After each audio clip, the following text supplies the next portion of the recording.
ठरलं तर मग मालिकेच्या आजच्या भागात सुरुवातीला सायली आणि अर्जुन मिळून चैतन्याच्या म्हणजे साक्षीच्या घरी तिच्या विरोधात पुरावे शोधत असतात. तर साक्षी महिपतला भेटायला गेलेली असते. ती तिथे त्याला सायली आणि अर्जुनच्या कॉन्ट्रॅक्ट मॅरेजबद्दल सांगते. तेव्हा महिपत बोलतो, याचा आपल्याला काय फायदा?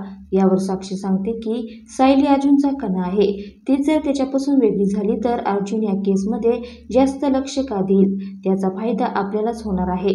त्यामुळे ते दोघं खोटं लग्न करून वावरताय याचे पुरावे आपल्याला दिलेच पाहिजेत. त्यानंतर साक्षी महिपतचा निरोप घेऊन निघते. तिथे अर्जुन आणि सायली यांची शोध मोहीम सुरू असते.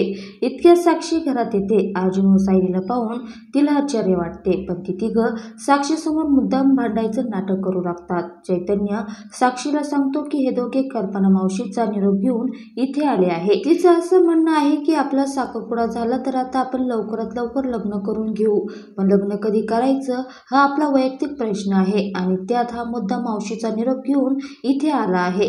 साक्षीसमोर चैतन्य मुद्दाम अर्जुन व सायलीला हकलतो. ते दोघं गेल्यावर आपण लग्नाचा खरोखर विचार केला पाहिजे असं म्हणतो. तेव्हा साक्षी मनात म्हणते की एंगेजमेंटचं मी नाटक केलं होतं, तेही अर्जुनला वीक करण्यासाठी.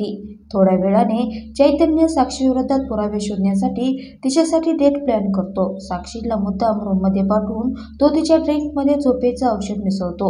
त्यामुळे ते ड्रिंक प्यायल्यावर साक्षीला झोप येऊ लागते.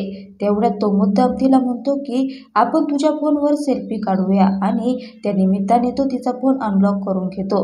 साक्षीला गाढ झोप लागल्यावर चैतन्य तिच्या फोनमध्ये तिच्या विरोधातले पुरावे सगळे गोळा करतो. दुसऱ्या दिवशी चैतन्य ते सर्व पुरावे घेऊन अर्जुनच्या ऑफिसमध्ये जातो. हे पुरावे पाहिल्यावर साक्षीने कोर्टात खोटे पुरावे सादर केलेले याची सर्वांना खात्री पटते. लवकरच आपण ह्या केसचा निकाल लावू अशी त्यांना आशा वाटू लागते. अर्जुन चैतन्याचे आभार मानतो. स्वतःच्या जीवावर बेतू शकेल ही माहिती असूनही चैतन्याने हिंमत दाखवून हे पुरावे गोळा केले याबद्दल तो त्याचे कौतुक करतो. चैतन्य म्हणतो की तुम्ही मला माझ्या एंगेजमेंटमधून एवढा मोठा धोका पत्करून वाचवलं होतं. तसंच साक्षी कुणालची सुद्धा खुनी आहे, त्यामुळे तिला अडकवल्याशिवाय मला चैन पडणार नाही. त्यानंतर साक्षीला संशय यायच्या आधी तिथून निघालं पाहिजे असं म्हणतो. दुसरीकडे सायली या केसमध्ये महत्त्वाची साक्षीदार असलेली शिवानीला शोधायला तिच्या घरी जाते, पण घराला लॉक लावलेला असतो. जर ती भेटली नाही तर अर्जुनची सर्व मेहनत वाया जाईल याची तिला भीती असते. ती निघणार तितक्यात तिला घरातून काहीतरी पडल्याचा आवाज येतो. घराला बाहेरून लॉक पण घरातून आवाज, त्यामुळे शिवानी आताच लपून बसल्याचा संशय सायलीला येतो. ती तिला हाक मारू लागते.